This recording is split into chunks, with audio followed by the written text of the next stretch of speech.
Ngiyanibingelela nonke egameni lenkosi.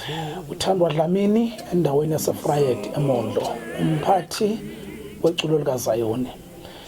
Ngomhla ka-19 kuNovember sine event ethu yokuqala ngqa uculo LIKA-ZION. Sivamile ukuthi sibizwe ngaphandle sihambe siyoshutha siwuculo LIKA-ZION, but kulonyaka sidecide ukuthi sibe le event yethu engiyokuqala ngqa esizobe sihost endaweni yaseMondlo kwaB ngakwamabhange endlini yebandla iLife of Christ khona endaweni yaseNatali la kwaB eMondlo. Amakhwaya sizobe sinawo ngalelo langa lelo, sizobe sinenjabulo yensindiso, wamakhwaya eqedwe nje keep city la siyayazi sonke, promo yakhona itrendile kakhulu kuba abanxusi bakaJehova abangapha endaweni yaseFrayed, bese siba namanxusa kaKristu wamakhwaya eDownhouse kade bekhipha nje nge12 zika May. Isidi labo liyatholakala masinyane, ivideo yabo ilenethi amakerubi ku YouTube wethu soculo LIKA-ZION. Bese siba neTrinity evela ngapha neNatali, sibe neVoice of Victory, sibe nentokozo yabangcwele, sibe neGod Knows. Yibo onke amakhwaya sobe sinawo ngalo langa lelo. I-event yethu izoqala ngo9 ekseni iziphele ngo7 kuya ku8 ntambama, okuyigama layo i-online show.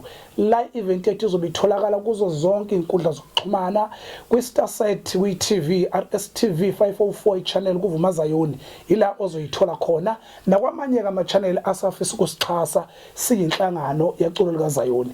Bese kuthi ebusuku sizobreaka nje hour noma 30 minutes kuphela, bese kuqala inkonzo yabantu abasha ezobe ilidwa injabulo yensindiso, okuyinkonzo yesithathu.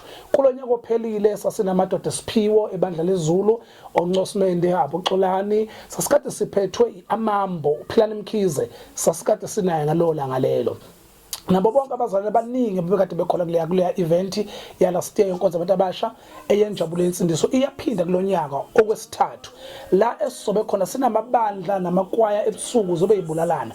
Our main sermon izobe iphethwe uChief Bishop ubaba uNxumalo ebandleni leGod's Vision.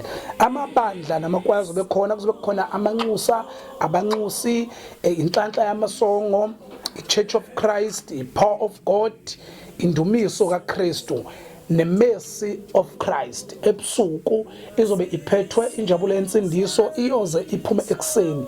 Ukungena kule event bathandwa bakaNkulunkulu kumahala ha ekseni njengomgqibelo nge19 kumahala, awuphoqelekile ukugqoka iuniform yebandla uma uzobukela.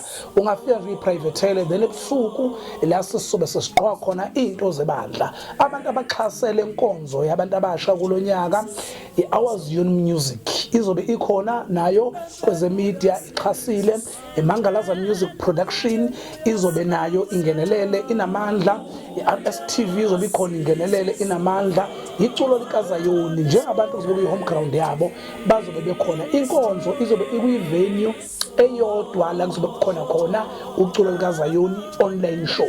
Siyathemba uNkulunkulu uzonigcina lonke. Ngezansi la escreenini kune number ozosithola kuyo uma usifonela noma usiWhatsApp, okunye nokunye siyokuthola ku social media, sikulandelele ku YouTube injabulo yensindiso noma iculo LIKA-ZION, kanjalo na ku Facebook injabulo yensindiso noma iculo LIKA-ZION. Onke ama details akhona. uNkulunkulu anigcine emakhaya. Siyanithanda. Amen.